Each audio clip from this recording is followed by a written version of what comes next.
Hey folks, on Kent Island with this guy, Jameson Redding. This show is the Roadtrip Angler. We're going to be filming something. We're going to do striper, but we're not doing striper tomorrow. Why aren't we doing striper tomorrow? Well, it's a bit breezy. Yep. And when you film a television episode, you have these... I had that rigged correctly. No. You don't even fish jigs and you're like, this is rigged wrong. You're just talking about I don't fish jigs. But when I do... Come on, man. When I do, they're pretty. Alright, so we're gonna do some tidal largemouth. Maybe snakehead. I have something tied on for some yellow perch. This is our plan B, because I don't know if you can hear the wind blowing. But I think he and I could handle it tomorrow, and we could get after the striper. But the camera guy is doesn't have a dry suit, which is a huge mistake. And also he's having, he'll have a camera that's way more expensive than this one. So that I get. So we're gonna have to pick our days. But give us a little bit of what. Nice duck, by the way. What is our framework of this show? Yeah, I mean, the main thing is obviously you come to Maryland, Chesapeake Bay to fish for striper At the end of March, and it's cold. I mean, not really that cold outside right now, but the water temps are cold, so like Jeff mentioned, dry suit type situation, and it's really windy, so we're going to get wet, there's no doubt about it, which makes it difficult to film. But we want to showcase it, so we've actually working with the CCA on this episode. Coastal Conservation Association. Correct, Coastal Conservation Association. They take care of our inshore species in particular.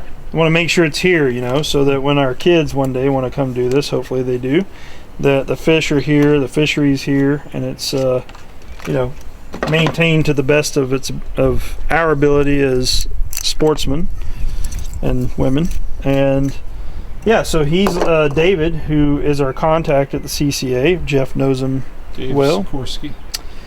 Has lined up a captain. So we're actually going to do something a little out of Jeff and I's wheelhouse, although the last couple times we've been together, it seems to have led to some type of boat adventure. But we're going to be jumping on a center console boat with a captain. And it's Weaver, Fishing with Weaver on Instagram. Tom Weaver, I believe is his name. And he's going to take us out. So we're at least going to get to do some striper fishing from a big boat, playing the wind, and then hopefully do it from the kayak.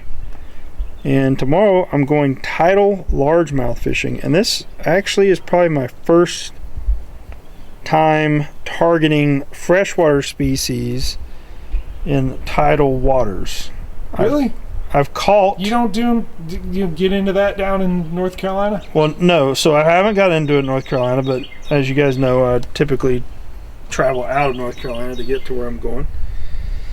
And I have caught largemouth, wild redfish, and trout, speckled trout fishing. Yep. But I wasn't targeting largemouth. So I can't say that I've ever went tidal largemouth fishing. I've went tidal red fishing and caught largemouth. I remember one trip, actually, we fished on one side of the bridge, caught redfish, 30-inch reds and trout.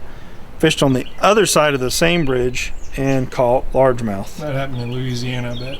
It was in Pensacola, Florida. All right. Well, technically, it was probably I